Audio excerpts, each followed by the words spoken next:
దేశ సంపదను కార్పొరేటర్లకు దోచిపెడుతున్న మోడీ ప్రభుత్వం గద్దె దిగాలి. సిఐటియు జాతీయ కౌన్సిల్ సభ్యులు కల్లూరి మల్లేశం డిమాండ్. కార్యక్రమంలో స్థానిక మున్సిపల్ కోఆప్షన్ సభ్యులు ఎస్కే షరీఫ్, మాజీ సర్పంచ్ భీమగాని రాములు, సిఐటియు జిల్లా ఉపాధ్యక్షులు సుబ్బూరు సత్యనారాయణ, జిల్లా సహాయ కార్యదర్శి చెక్క రమేష్, సిఐటియు నాయకులు కాలనీ స్వామి, యూనియన్ నాయకులు సుగుణ, మాలతి, బండ్ల శ్రీశైలం, కంబాల స్వామి తదితరులు పాల్గొన్నారు. అనేక ప్రజా సంఘాల మద్దతుతో ఈరోజు దేశవ్యాప్తంగా జైలు బరో కార్యక్రమాన్ని నిర్వహిస్తా ఉన్నాం. అందులో భాగంగా యాదగిరిగుట్ట పట్టణంలో ఇవాళ రాస్తా రోకో నిర్వహించి నిరసన తెలియజేస్తా ఉన్నాం. ఈ ఒక్కటే డిమాండ్ చేస్తా ఉన్నాం. ఇవాళ కేంద్ర ప్రభుత్వం అధికారంలోకి వచ్చిన తర్వాత కార్మికులు పోరాడి సాధించుకున్న అనేక చట్టాలను ఇవాళ రద్దు చేసిన పరిస్థితి ఉన్నది.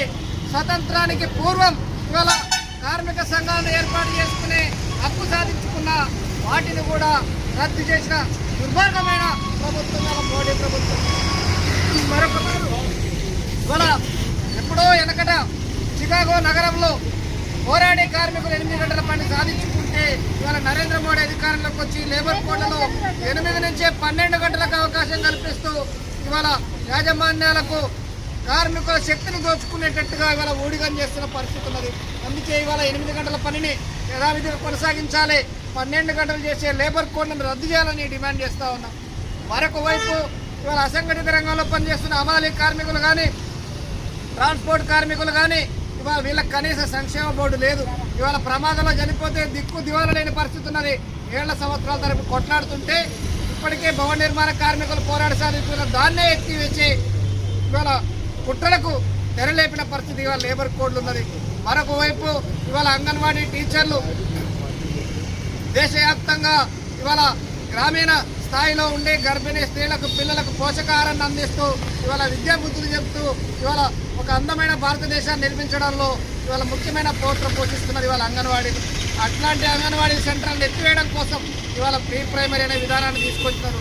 ఆ ప్రీ ప్రైమరీని అంగన్వాడీ సెంటర్లోనే కొనసాగించాలని చెప్పి డిమాండ్ చేస్తూ ఉన్నాం. ప్రత్యేకంగా గవర్నమెంట్ దగ్గర బడ్జెటే లేదు.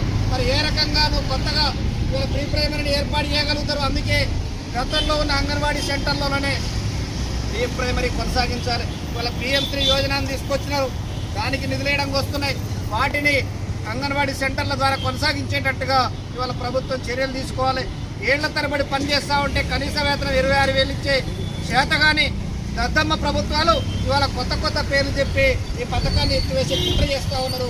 అందుకే ఇవాళ అంగన్వాడీ సెంటర్లకి విద్యా విధానానికి నష్టం చేసి న్యూ ఎడ్యుకేషన్ పాలసీ ఏదైతే ఉందో NEPని కూడా రద్దు చేయాలని డిమాండ్ చేస్తూ ఉన్నాం.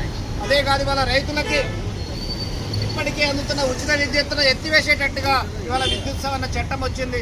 దాని ఫలితంగా ఇవాళ ఉచిత విద్యుత్తు రైతులకు అందకుండా పోయే ప్రమాదం ఉన్నది.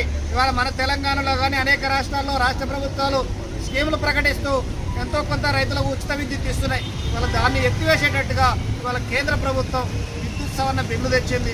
విద్యుత్ సవరణ బిల్లు తేవడంతో ఇవాళ రాష్ట్రాలకు హక్కులను కూడా గుంజివేస్తూ ఇవాళ కేంద్ర ప్రభుత్వమే మొత్తం కూడా ప్రధాన పాత్ర పోషిస్తూ ఉన్నది. ఇది విద్యుత్ అనేది కేంద్ర రాష్ట్ర ప్రభుత్వాల ఉమ్మడికి సంబంధించిన హక్కు ఇది. కానీ కేంద్ర ప్రభుత్వమే దౌర్జన్యంగా వాళ్ళ రాష్ట్రాల హక్కులని కలరాస్తున్న పరిస్థితి ఉంది. దీన్ని కూడా CITగా ఖండిస్తూ ఉన్నాం.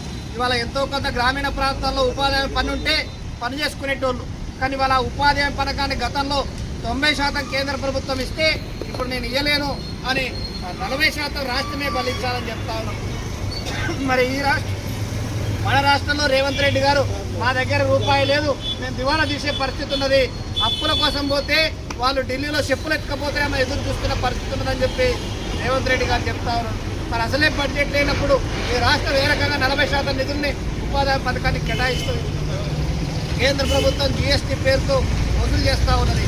మరి అదే పద్ధతిలో ఇవాళ రాష్ట్రాల్లో గతంలో ఉన్న ఉపాధి పథకాన్ని, పాతది ఏదైతే ఉన్నదో మహాత్మా గాంధీ ఉపాధి పథకాన్ని యథావిధిగా కొనసాగించాలని చెప్పి కొత్తగా వచ్చిన పథకానికి పేరు పెట్టుకున్న రాముని పేరు VBG రామ్జీ అని పేరు పెట్టుకోగానే కాదు, ఆ రైతులకు ప్రజలకు ఉపయోగపడాలి. ఇవాళ 200 రోజుల పనిదినాలు కల్పించాల్సిన అవసరం ఉన్నది.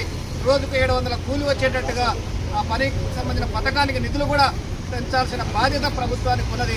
అందుకే ఇప్పుడు వచ్చిన VBG రామ్జీ చట్టాన్ని రద్దు చేయాలి, పాత పద్ధతిలో ఉన్న మహాత్మా గాంధీ ఉపాధి పథకాన్ని కొనసాగించాలని ఈరోజు దేశవ్యాప్తంగా జరుగుతున్న ఈ రాస్తా రోకోలో, జైలు బరో కార్యక్రమంలో ప్రజలు కార్మిక సంఘాలు, రైతు సంఘాలు, వ్యవసాయ కార్మిక సంఘాలు కూడా పెద్ద ఎత్తున పాల్గొని నిరసన తెలియజేస్తూ ఉన్నాయి.